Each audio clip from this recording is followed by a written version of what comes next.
होता है ना, जब हम दिल के साफ होते हैं और किसी की भी हमेशा मदद करने के लिए सबसे आगे तत्पर रहते हैं। पर जब हमें मदद की ज़रूरत होती है कोई आगे बढ़ता ही नहीं है। और तो और जीवन में सबसे ज़्यादा गालियाँ हमें मिलती हैं, संघर्ष सबसे ज़्यादा हमारे हिस्से आते हैं।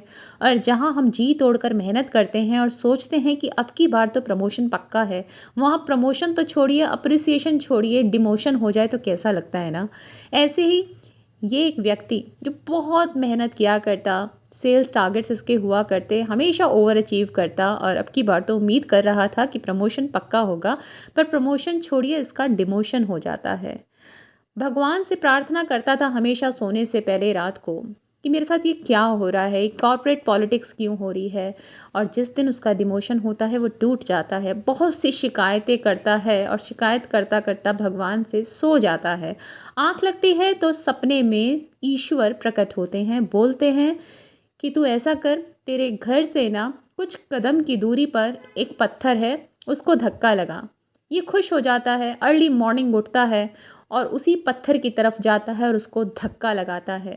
करते करते वो रोज़ ऐसा करता, 1 महीना निकल जाता है, 4 महीने निकल जाते हैं, 6 महीने निकल जाते हैं, पर वो पत्थर टस से मस नहीं होता।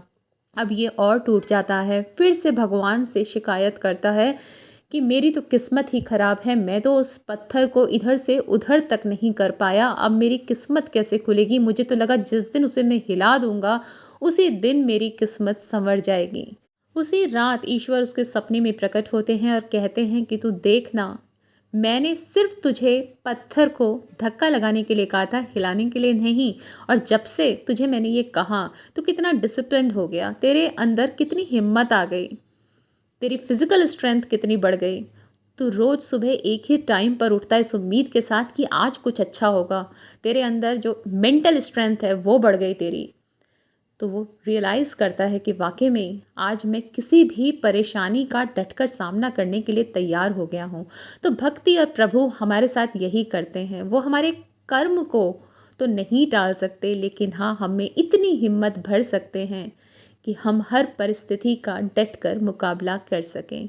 तो हमेशा अध्यात्म का हाथ थामे भगवान पर भरोसा रखें, समय ही तो है, ये भी निकल जाएगा।